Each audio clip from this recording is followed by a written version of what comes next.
여러분 반갑습니다. 저는 이만기입니다. 지금 서울 강남구의 하늘은 잔뜩 흐려 있고요. 지방은 어떤지 모르겠습니다. 그래서 이제는 날씨도 완전히 가을 날씨가 됐는데 늦장 막아져서 여러분 어려움 많으시죠.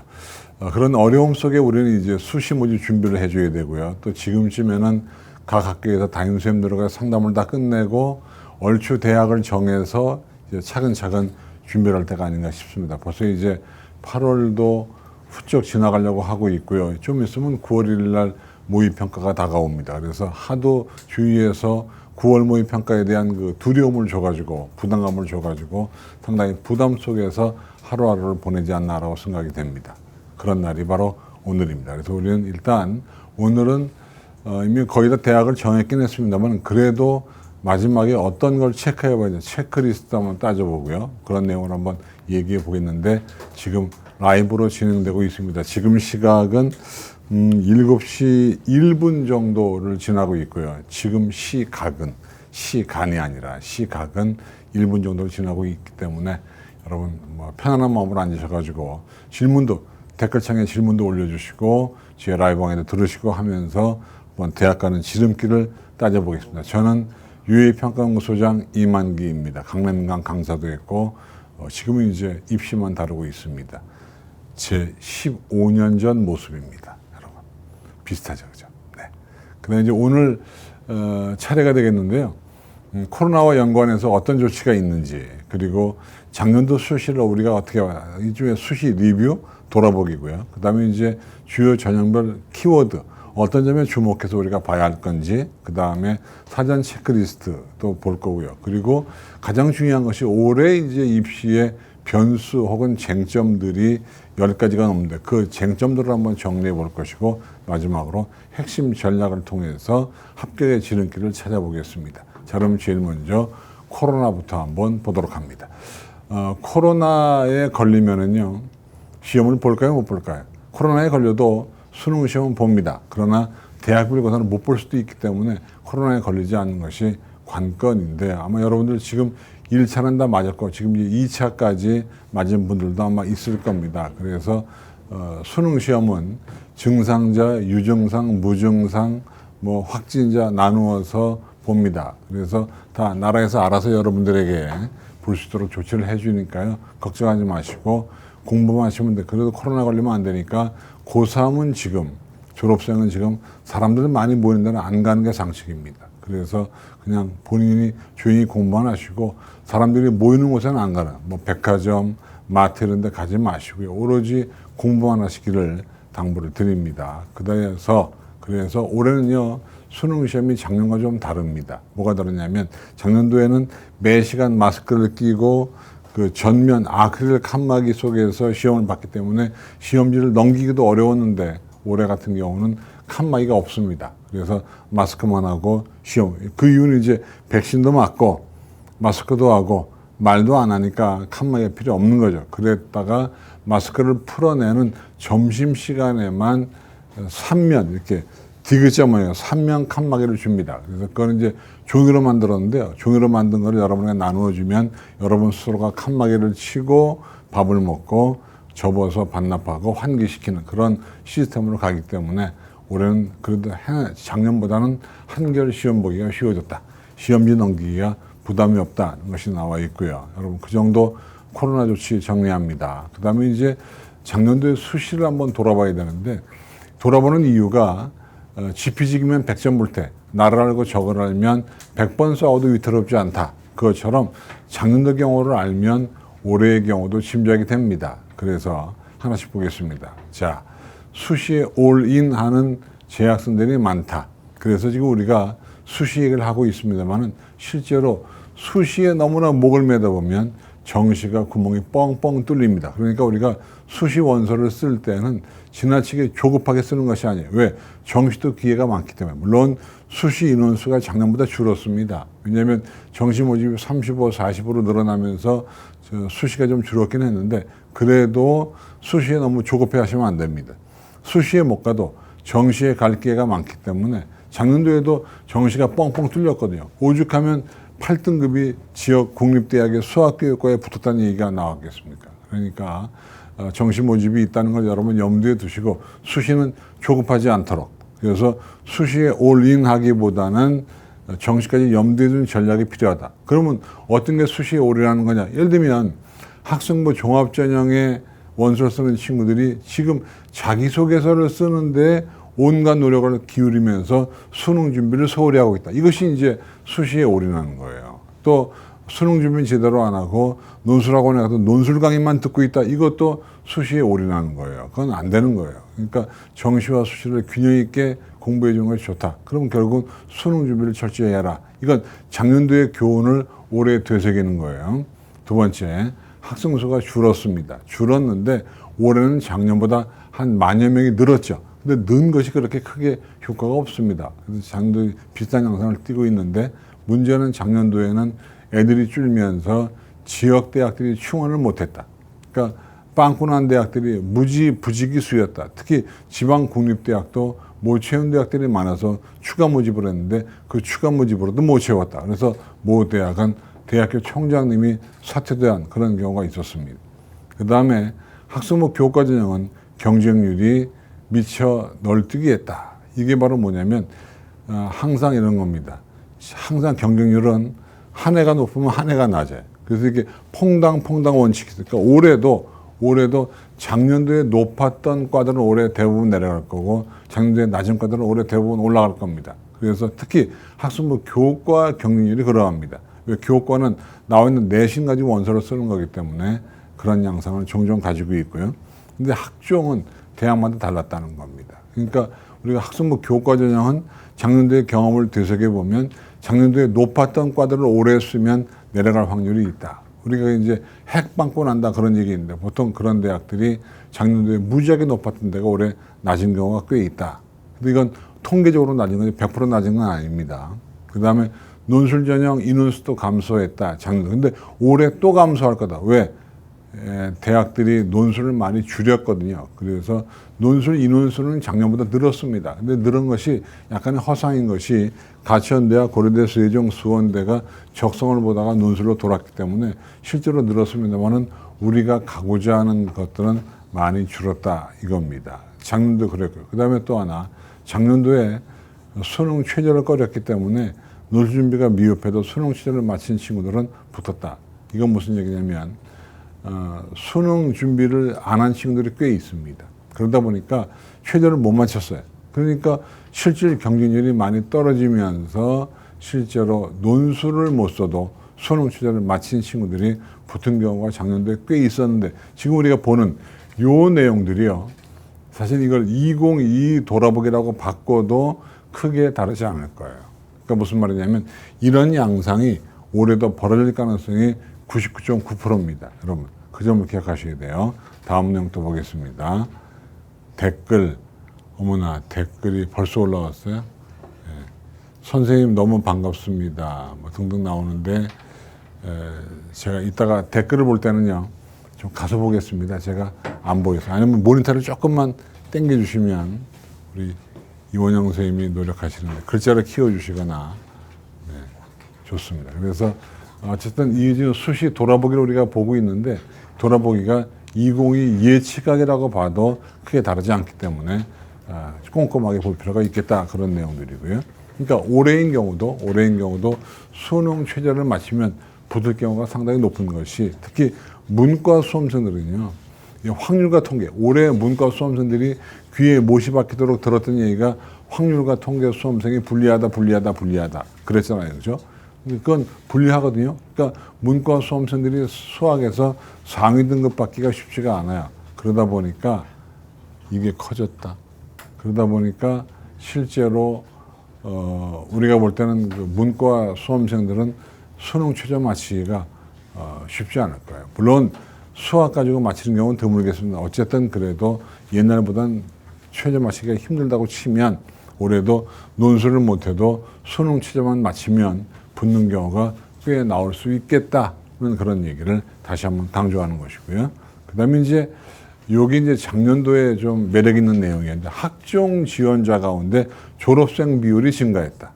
그러니까 이유가 뭐냐면 작년도에 졸업생들은 학생부가 빵빵했잖아요. 그죠? 근데 작년도 고3 친구들은 학생부가 미흡했다는 거죠. 왜?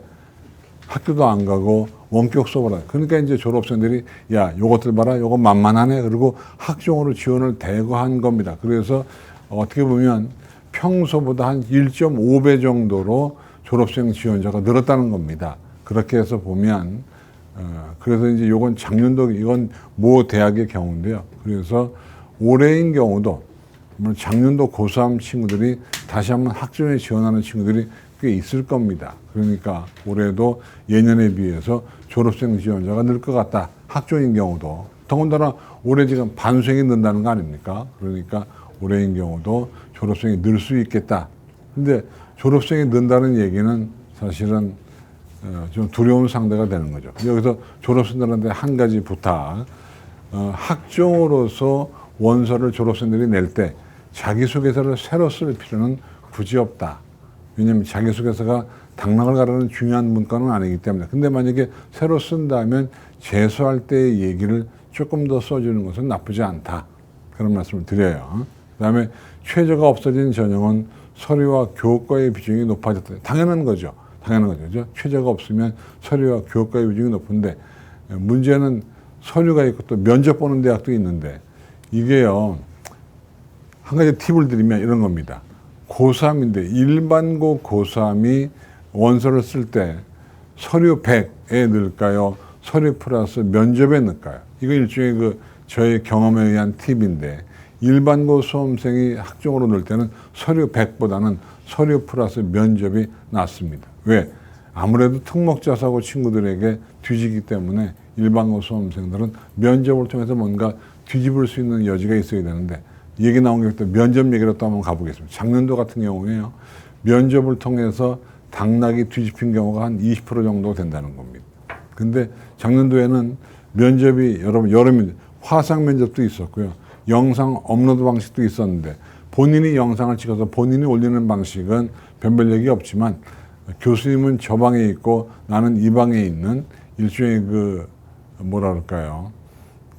각각 다른 방에서의 면접, 화상 면접은 변별력이 여전했다. 그래서 면접의 변별력은 지난해와 올해가 크게 다르지 않을 것이다. 그런 내용. 그 다음에 이제 세특이요. 올해 굉장히 중요할 거예요. 어떤 입학처장님도 세특이 중요하다고 얘기했는데, 왜냐면 올해 고3부터 학생부 간소화, 작년부터 간소화되기 시작을 했지만, 그래서 작년도 세특이 굉장히 중요했는데, 올해도 세특이 중요할 거다. 작년도 굉장히 중요했습니다. 올해도 세특이 중요할 거예요. 그래서 얘기 나온 김에 우리가 떡 본 김에 제사 지낸다고 세특 얘기하고 갑니다. 세특은 지금 거의 마무리가 됐을 거예요. 왜냐하면 이제 내일 모레 마무리 해줘야 되니까. 근데 세특은 3인칭 관찰자로 써줘야 되고요. 그 다음에 눈에 보이는 것처럼 선명하게 쓰셔야 되고, 또 태도, 수업을 잘 들어요, 교사와 눈을 마주쳐요, 대답을 해, 이런 건 필요 없다. 왜? 누구나 다 그렇게 써준다. 그래서 중요한 사실은 성취 기준. 이 아이가 이 과목에서 성취 기준을 달성했냐 아니냐가 중요한 거기 때문에 얼마나 공부를 하나 쓰는 것이 바람직하다. 그래서 탐구활동 한 서너 개를 가지고 예를 들어서 써주면 좋겠다. 그런 내용입니다. 그러니까 3인칭 관찰자로 리얼하게 탐구활동 서너 개를 가지고 예를 들면서 마치 그 아이가 보고 싶도록 써주는 것이 세특을 잘 쓰는 것이고, 무엇보다 태도보다는 성취 기준을 위주로 쓰는 것이 좋겠다는 말씀을 드립니다. 근데 작년도에 재밌는 것이 코로나 때문에 애들이 학교를 안 갔잖아요. 그럼에도 불구하고 코로나 이전과 코로나 이후가 큰 차이가 없었다. 그러니까 어떻게 보면 담임선생들의 문장력이 뛰어났거나 아니면 원격 수업을 통해서 활동을 많이 했거나 둘 중에 하나라고 생각이 됩니다. 그 다음에 또 하나, 우리가 최저 기준 얘기했는데요. 올해도요, 국어 시험은 어려울 거예요. 수학은 확률과 통계를 본 친구들은 여전히 등급받기 어려울 겁니다. 그래서 국어와 수학에서 수능 최저를 맞추기가 쉽지가 않아요. 그러면 이제 결국 국가에서는 절대평가의 영어를 통해서 수능 최저를 범위를 넓혀주려고 작년에 했거든요. 그래서 12%가 나왔는데 올해도 12%까지는 아니어도 영어에 대한 영어 시험이 그렇게 어려울 수 있을 것 같지는 않아요. 왜? 영어가 어려워지면 우리 수험생 여러분들이 수능 최저를 맞추기가 어려워서 아마 평가원은 영어는 좀 평이하게 하지 않겠나. 라고 작년과 비슷하게 뭐 그런 생각을 제가 올해 해보고요. 그 다음에 어떤 수능 응시위원회 감소의 영향력을 쉬운 수능이 약화시켰다. 그러니까 영어를 쉽게 함으로써 수능 최저의 범위를 넓혔는데 아까도 얘기했지만 이것이 결국은 작년도 거지만 이것을 제목을 2022 수능 예측하기, 수시 예측하기라고 제목을 바꿔도 큰 문제가 안 된다. 그런 내용입니다. 좋습니다. 넘어갑니다. 그 다음에 이제 역시 돌아보긴 수능 최저 얘기가 나왔는데 내신도요. 인원수가 줄어드니까 등급이 낮아지면서 학생부 교과의 내신 등급이 낮아지면서 최저만 맞추면 붙는 경우가 꽤 있었다는 것이고 또 학생수가 감소하면서 예비순번을 안 받아도 붙은 친구들이 꽤 있었다. 그렇죠? 특기자도 일반고가 약진했고 토론 수업과 보고서를 누구나 다 세트게 써왔다라는 것이고 또 지방대학들은 수시 모집에서 못 채웠기 때문에 수시 2월 즉 정시로 넘기는 것을 최대한 줄이려고 애를 씁니다. 그래서 아마 수시에서 끝까지 추가 모집을 추가 합격을 시킬 겁니다. 그러니까 여러분 수시 모집에서 이 회전율이 굉장히 높을 거라는 생각이 들어요. 끝까지 땡길 거니까. 그런 여러분 기억하시면 올해 수시 모집 너무 조급하지 않게 봤으면 좋겠다는 생각이 들고요. 또 여기 국립대 얘기 나왔으니까 말인데요. 국립대학 같은 경우에도 작년도에 뻥커가 뻥뻥 났거든요. 그러니까 올해도 그럴 가능성이 높아요. 그런데 여러분 그걸 알아야 돼요. 이따가 설명드리겠습니다. 우리나라 법이 지역대학과 지역인재 육성에 관한 특별법이라는 게 있습니다. 그거에 의해서 각 지역 국립대학에 지역인재 전형이 생겼는데 지방 친구들은 지역인재 전형으로 가는 것이 훨씬 유리하고요.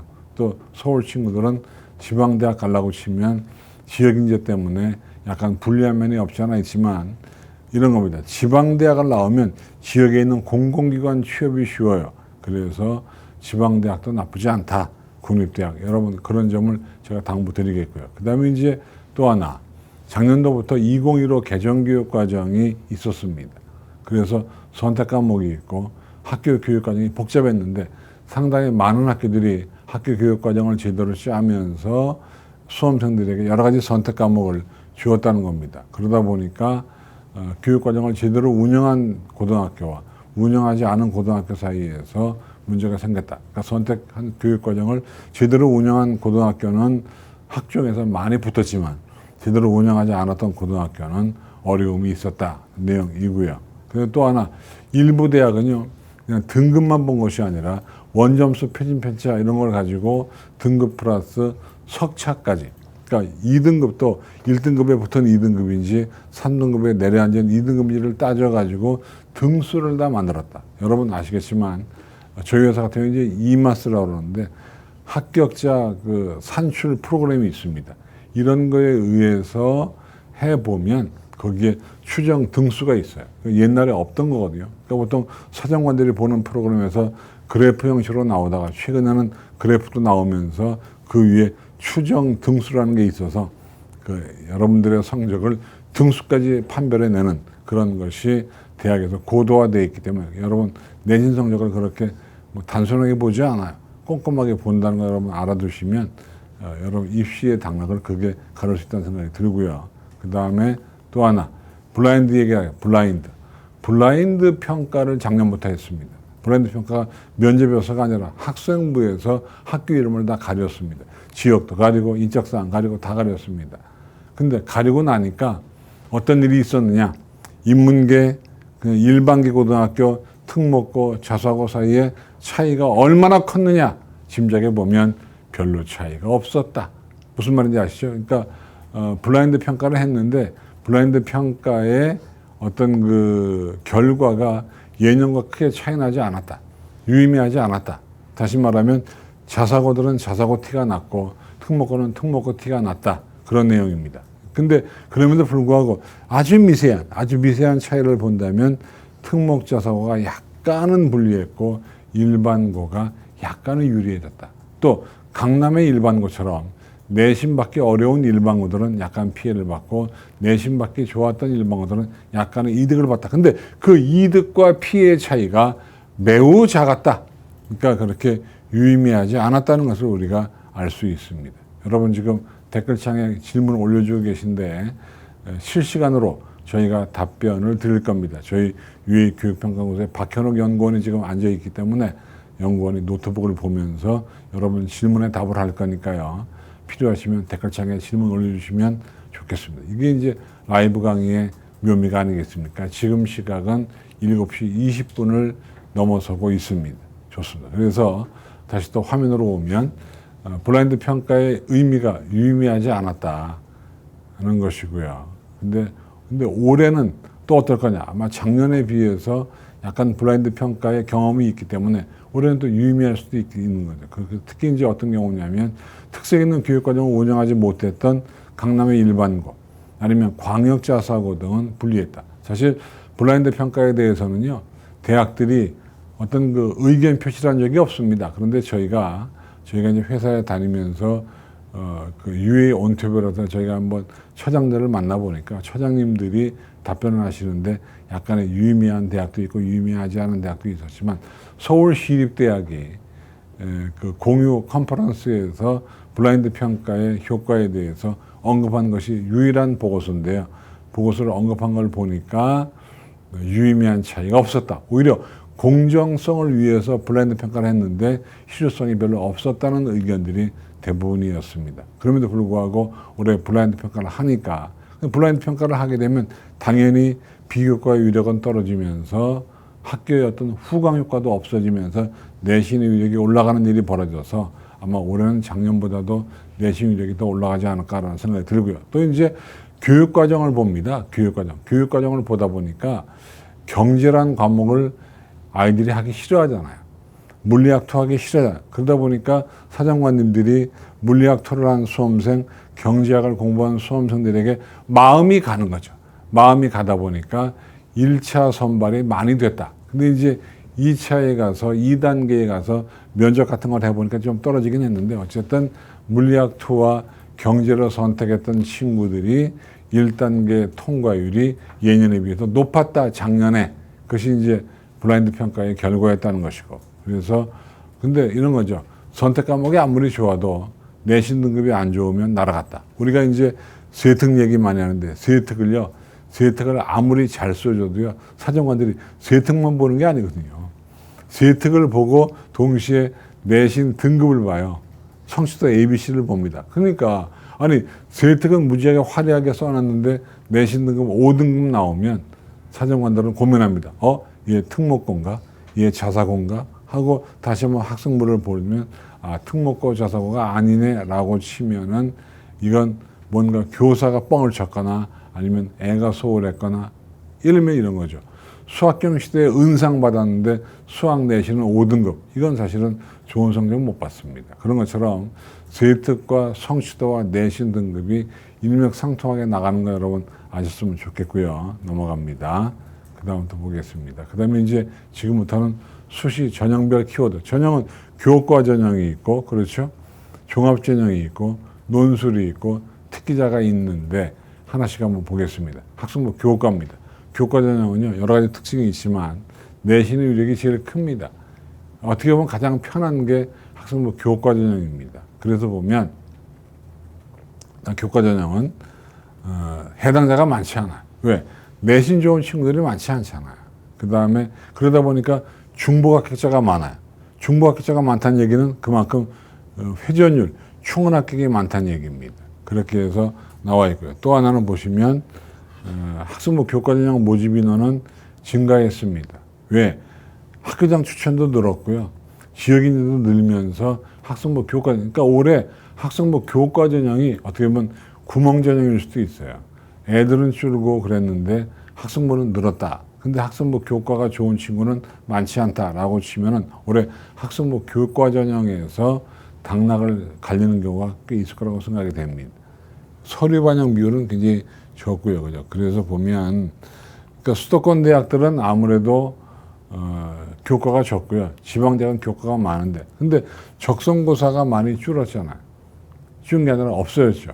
그리고 그래서 고려대, 세종, 가천대, 수원대가 논술을 받겠는데 특히 가천대와 수원대는요.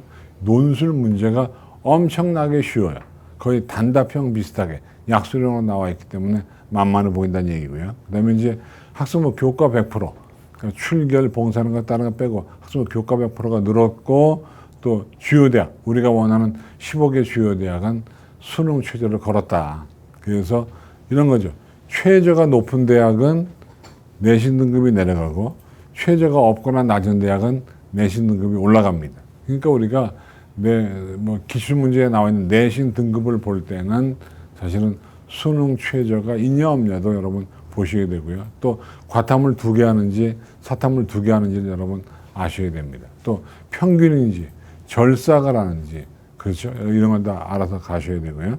그 다음에 또 보시면 주요대 학생부 교과전형에서 수능 최저 기준 적용 대학이 약간 증가했다는 여러분 아시면 좋겠습니다. 그러니까 대학들이 고등학교 내신을 못 믿는 거죠. 못 믿다 보니까 수능 최저를 빡세게 걸어서 그렇다. 그러니까 올해요, 수시만 어떻게 보면 수능 최저의 위력이 대단히 큰 거예요. 올해 특히 문과생 여러분들은 수능 최저 위력이 크다는 걸 알고 수능 준비를 잘해주기 바랍니다.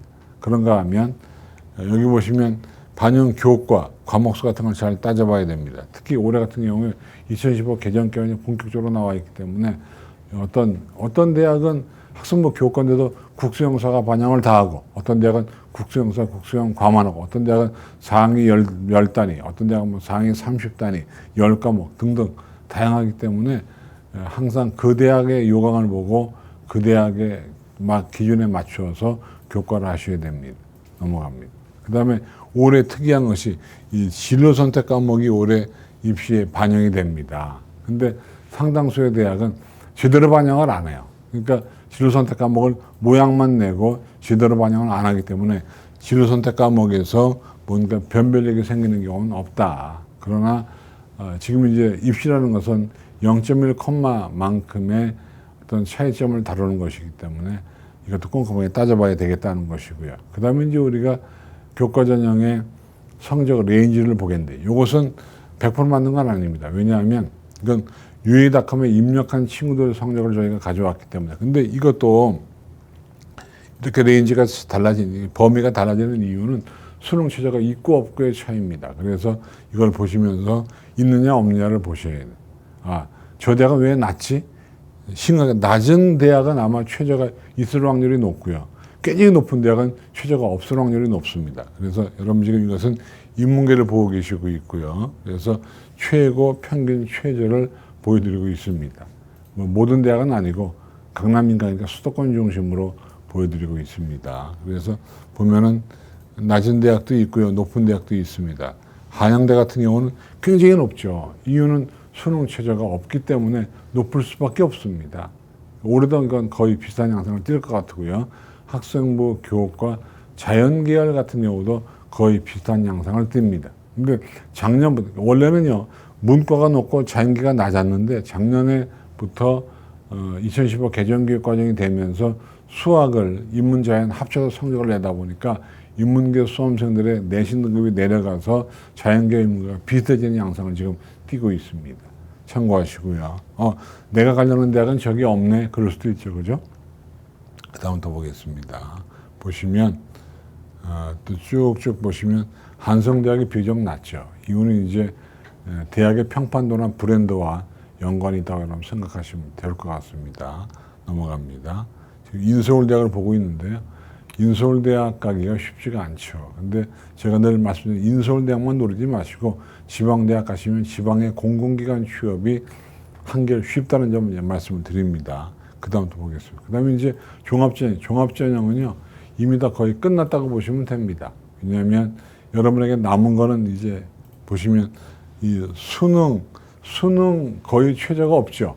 최저가 있는 대학은 굉장히 좋은 대학들이 수능 최저가 있고, 면접은 영상 업로드 방식은 그렇게 변별력이 없습니다. 근데 실제로 화상 면접은 변별력이 있고요. 또 면접은 2개 아니에요. 제시문 활용이 있고 기본 소양이 있는데, 기본 소양 평가는 학생부 자기소개서 확인 면접이니까 어렵지 않은데, 제시문 활용은 논술 문제입니다. 그래서 면접의 준비는 논술 준비와 똑같습니다. 이건 준비를 하셔야 됩니다.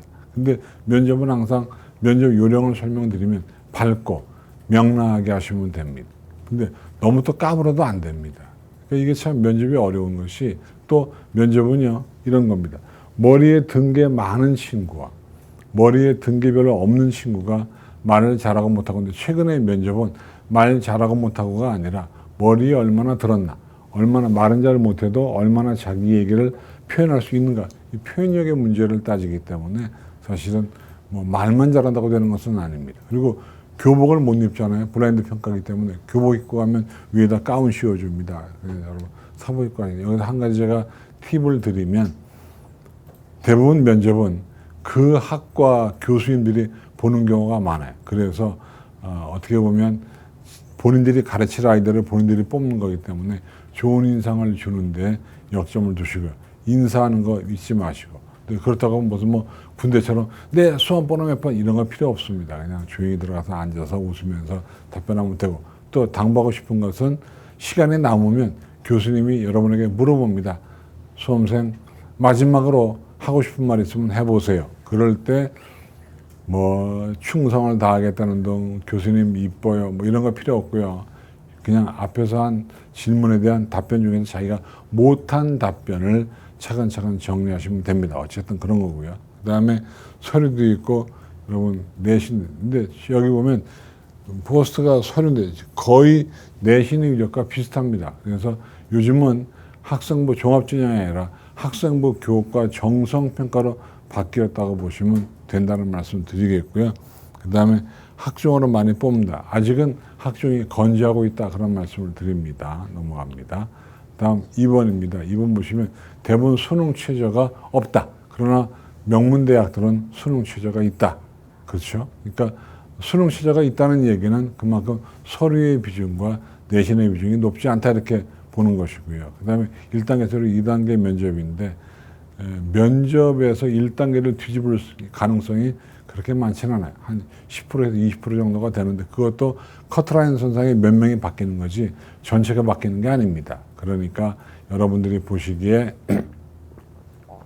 면접으로 당락을 뒤집을 수 있다라는 용기는 가상하나 그 결과가 그렇게 많지 않다. 그러니까 그래봤자 많아봐야 한 20% 정도밖에 안 되기 때문에 여러분들이 면접을 통해서 서류를 뒤집기는 어려우니까 서류를 잘 만드는데 주안점을 두시고, 졸업생은 끝났지만 재학생의 경우는 아직은 한 4일 정도 여유가 있으니까 담임선생과 협의를 통해서 학생부를 잘 손질할 수 있도록, 물론 1, 2학년과는 못 바꿉니다. 그러나 고3과는 바꿀 수 있으니까 바꿔주시기를 당부드리겠고요.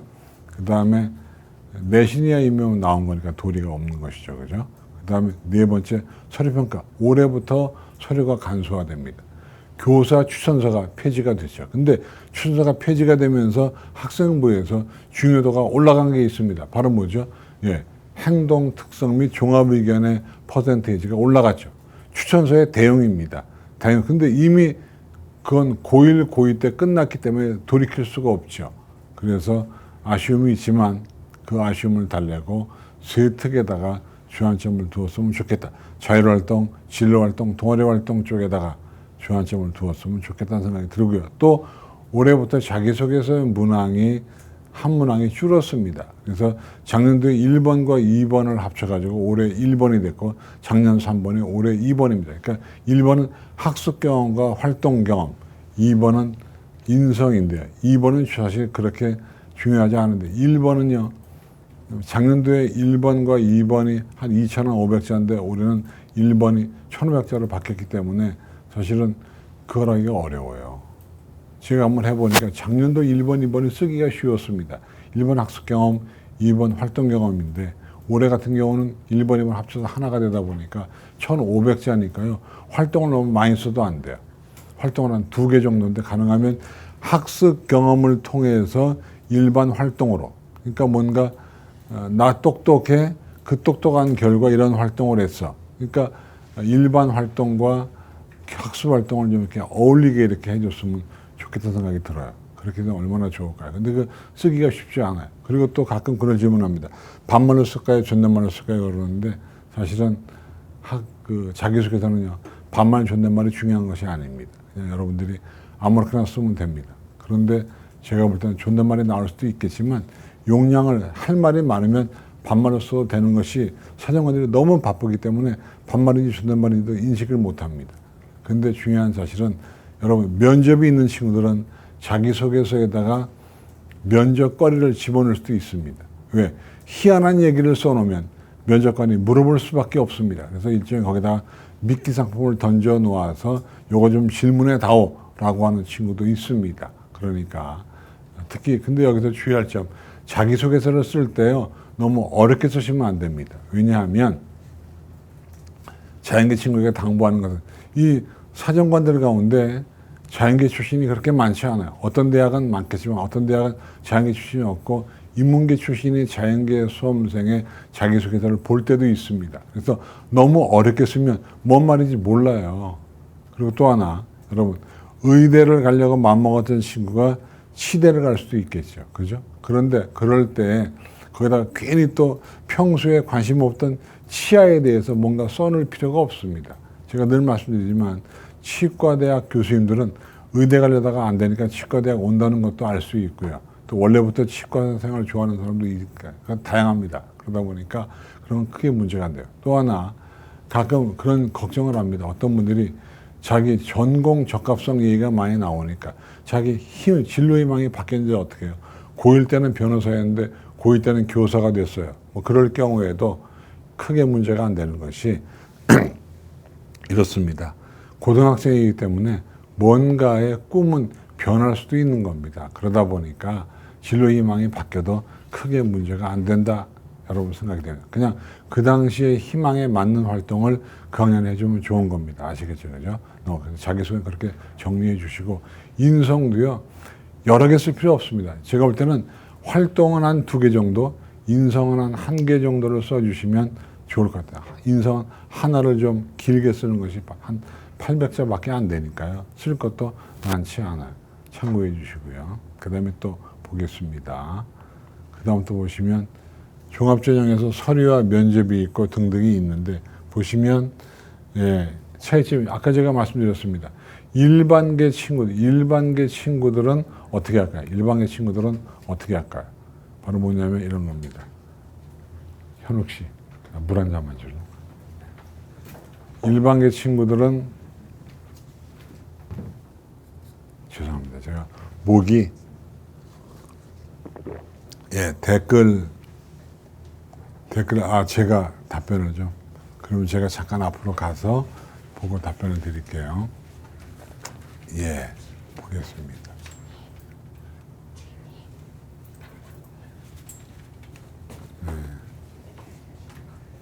제가 한번 답변을 보면서 약간만 내려주시면 제가 볼게요.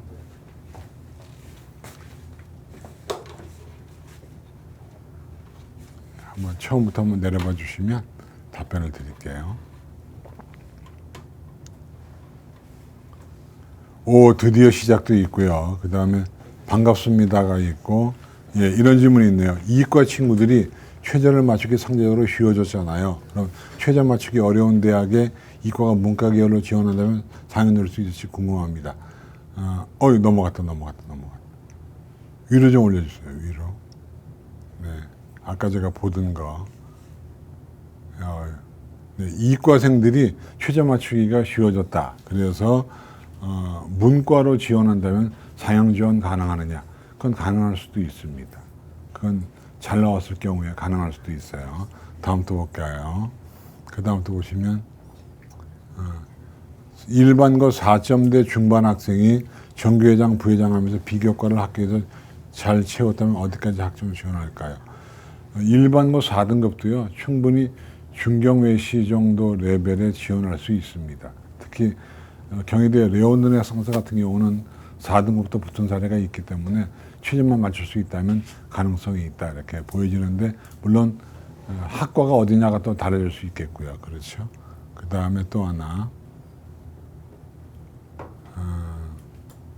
그 다음에 잠깐만요. 너무 빨리빨리 가면 제가 못 봐요. 과학중점고등학교고 전과목 내신 1.2 고려대 의예과 수시 1.20 의예과 학교 추천이 좋을까요? 학과 우수형이 좋을까요? 이건 사실은 이런 거는 제가 답변 드리기가 어려워요. 이건 너무나 민감해서 이건 담임쌤하고 협의를 해 주시기를 당부드리겠고요. 너무 민감한 것은 제가 답변 드리기가 어렵습니다. 서울대 카이스트 지원합니다. 자기소개서 쓰기가 너무 힘들어요. 자기소개서가 많이 중요한가요? 자기소개서는요, 당락을 가르는 문건이 아닙니다. 그렇기 때문에 제가 볼 때는 자기소개서는 그렇게 너무 열심히 쓰지 않아도 크게 문제가 되지 않습니다. 그 다음부터 보겠습니다. 또 볼까요? 학종도 내신도 자신이 없을 때 아무래도 논술 전형으로 집중하는 게 제일 나을까요? 그렇죠. 학종도 내신이 자신이 없으면 논술 전형이 낫겠죠. 그렇죠? 또 보겠습니다. 그 다음에 또 볼 것 같아요.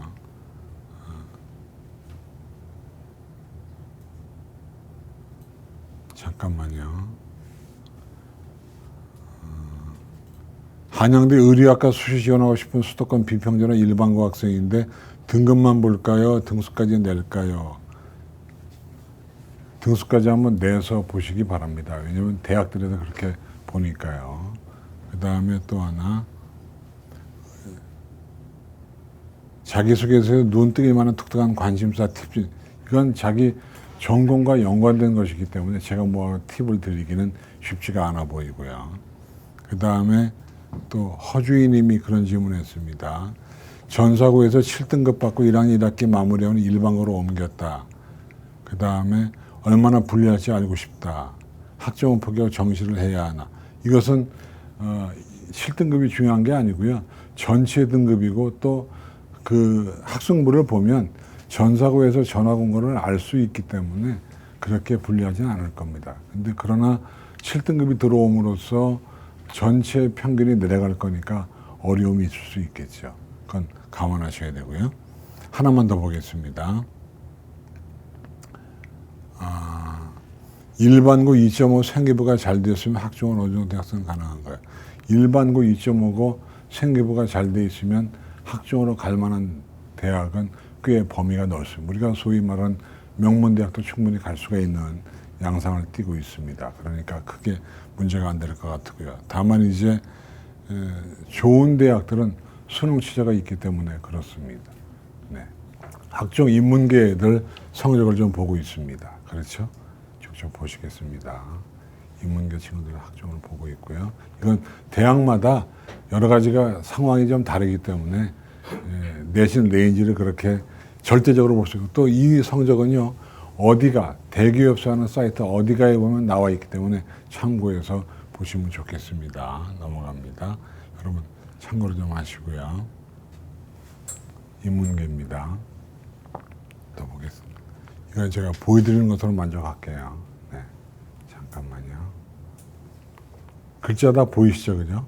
네, 보시면 자연계인데요. 이게 전형에 따라서 가천대 바람개비 전형도 있고 전형에 따라서 달라질 수가 있습니다. 네, 잠깐만요. 다음 또 볼까요? 네. 전형별 키워드. 요 내용은 어디가인데 어디가에 가시면 그 위에 그 최종 등록자인지 이게 표시가 되어 있습니다. 여러분 보시면 좋을 것 같네요. 그 다음 또 볼까요? 네, 대학마다 약간씩 차이가 있습니다. 이게 바뀐 이유는 제가 목이 너무 쉬어서 물도 좀 마시고 다리도 아파서 이렇게 기대서 한번 하려고 잠깐 했습니다. 양해해 주시고요.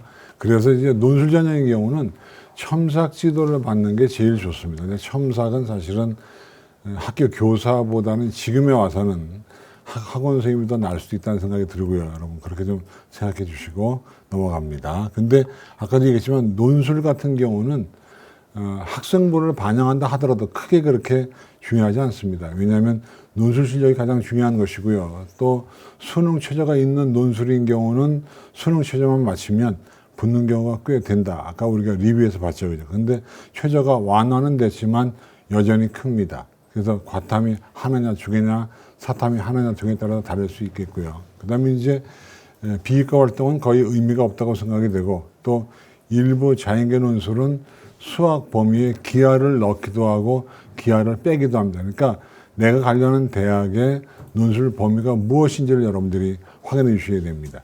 기하를 넣는지 빼는지, 또 과학도 1까지인지 2까지인지를 여러분 확인해서 가시면 좋겠습니다. 넘어갑니다. 그 다음에 이제 반영 비율인데, 이 비율은 사실은 크게 중요하지 않은 것이 거의 나머지 비율은 의미가 없습니다. 그래서 제가 볼 때는 항상 논술 실력이 뛰어나면 모든 걸 커버하는데, 근데 논술 경쟁률은 어마어마합니다. 어마어마하지만 수능 최저를 반영하고 나면 50대 1이 한 15대 1로 줄어들기 때문에 크게 문제가 안 되니까요. 격렬히 좌지우지 마시고 용기를 내서 지원하시면 되고, 지금 우리가 화면에 보는 것은 날짜입니다. 수능 전에 보는 논술 시험은 거의 응시율이 거의 100%에 육박을 하고 있는데, 사실 수능 후에 보는 논술은 응시율이 한 5, 60%밖에 안 됩니다. 왜? 최저가 안 된 친구들은 안 올 수 있는데, 근데 문제가 강조하고 싶은 것은 올해 같은 경우는 수능이 끝나도 내가 최저를 맞춘지 못 맞춘지를 모를 겁니다. 왜? 선택 과목 제도 때문에 같은 원점수라도 등급이 달라집니다. 그러다 보니까 올해 같은 경우 여러분 가능하면 원서를 집어넣은 대학은 가능하면 시험 보러 갔으면 좋겠다. 그것이 낫다는 생각이 들어요. 그러니까 만약의 경우에 내가 시험 보러 안 갔는데 최저를 통과하면 얼마나 억울하겠어요. 그러니까 올해 같은 경우는 수능이 끝나도 선택 과목 때문에 등급 추산이 안 되니까 웬만큼 원서를 넣었으면 시험 보러 가는 게 옳다는 생각이 들어요. 그런 말씀을 드립니다. 다음 넘어갑니다. 역시 여러 대학들의 언급이 쭉 되고 있고요. 또 이런 내용은 여러분 자료집 같은 데 나와 있으니까 확인하시면 좋을 것 같고, 그 다음에 사전 지원 체크를 한번 보겠습니다. 뭘 체크를 해줘야 되느냐라고 하는 건데 하나씩 볼게요. 정시 지원권. 내가 정시 모집에 어느 대학 가는지를 여러분 보셔야 됩니다. 근데 인문계 친구들은 수학 때문에 등급이 낮게 나왔을 겁니다. 그 다음에 자연계 친구들은 수학 때문에 등급이 높게 나왔습니다. 그 무슨 말이냐면 인문계 친구들은 내가 받은 수능의 등급보다 실제로는 더 높을 수 있고요. 자연계는 내가 받은 등급보다 낮을 수 있는 것이 뭐냐면 문과는 문과끼리 지원하고 이과는 이과끼리 지원하기 때문에 사실은 정시 모집의 대학이 어떻게 보면 이과 친구들에게는 약간의 뭐라 그럴까요? 좀 높게 볼 수 있는 여지가 있으니까 낮춰보시고, 인문계 친구들은 약간 올려보시는 것이 낫다. 그러니까 우리가 그냥 나온 등급만 가지고 확인하지 마시고요. 미뤄 짐작한데 인문계는 저평가됐다, 자연계는 고평가됐다는 걸 알고 대학을 설정하시면 좋겠습니다. 그 다음에 지원 예정 대학의 최근 3년간 학생부성적 합격선이라고 되어 있는데, 이건 사실은 점점 내려갔겠죠. 내려갔는데 특히 문과 친구들은 많이 내려갔어요. 한 0.2 정도 내려갔기 때문에 여러분 그런 점을 알아서 해주면 좋겠고요. 그 다음에 이것은 어디 가에도 있고 여러분 학교에도 가면 있습니다. 그 다음에 이제 학생부 교과 연계활동 달성 정도인데, 올해 고3부터 아시겠지만 학생부가 간소화됐기 때문에 비교과의 위력이 많이 줄었습니다. 그 점을 기억해 주시고, 그 다음에 논술고사 준비 정도, 면접과 인적성 검사 준비 정도를 여러분 확인해 주면 좋을 것 같고요. 그 다음에 수능 최저 기준의 충족 여부, 이게 제일 중요합니다. 최저를 지키냐 못 지키냐가 중요하겠죠. 최저를 지키면 논술을 못 써도 등급이 낮아도 가능성이 있고요. 최저를 못 지키면 모든 게 다 날아갑니다. 그러니까 여러분, 저는 지금 수시를 준비하고 있지만 가능하면 수능 준비에 몰입하는 게 관건이라고 보고 있고요. 그죠? 그 다음에 이건 보수적으로 보셔야 되는 것이, 항상 우리 친구들은 그렇게 생각합니다. 6월보다 수능이 올라가겠지. 9월보다 수능이 올라가겠지. 그런데 실제로 6월보다 올라가는 수험생의 비율은 25% 밖에 안 되고 나머지는 머물러 있거나 올라가지 않습니다. 오히려 내려갑니다. 그러니까 여러분, 가능하면 지원 예정 대학은 보수적으로 잡는 것이 좋다라고 생각이 되고 있고요. 그 다음에 지원 예정 대학의 리스트를 9개입니다. 6개 대학에 지원하지만 3개를 더해서 9개 정도를 고민해 놔야 된다는 얘기고요. 그 다음에 비교표를 엑셀 같은 거로 만들어 가지고 확인해 주면 좋겠습니다. 그 다음 또 리스트는 반영 비율, 각각의 전형 요소별 비율을 여러분 따져주시고, 또 선발 인원인데요. 인원수는 많은 게 좋은 겁니다. 그러니까 아무리 과가 어려워도 인원수가 많으면 들어올 확률이 높고, 인원수가 적으면 들어갈 확률이 낮은 겁니다. 가능하면. 그 다음에 학생부 반영 방법. 고1, 고2, 고3 비율이 다르냐 아니면은 비율이 똑같으냐 여러분 보시면 좋을 것 같고요. 그 다음에 이제 어떤 대학은 국수형사, 어떤 대학은 국수형과, 어떤 대학은 국수형사과 진로 선택을 넣기도 하고 빼기도 하고 이건 대학별로 요강이 다 다르니까 기억해 주면 좋겠습니다. 그 다음 또 볼까요? 네. 그 다음 지원 자격. 어떤 대학은 졸업생도 들어가고 어떤 대학은 졸업생을 빼기도 하고 그렇죠.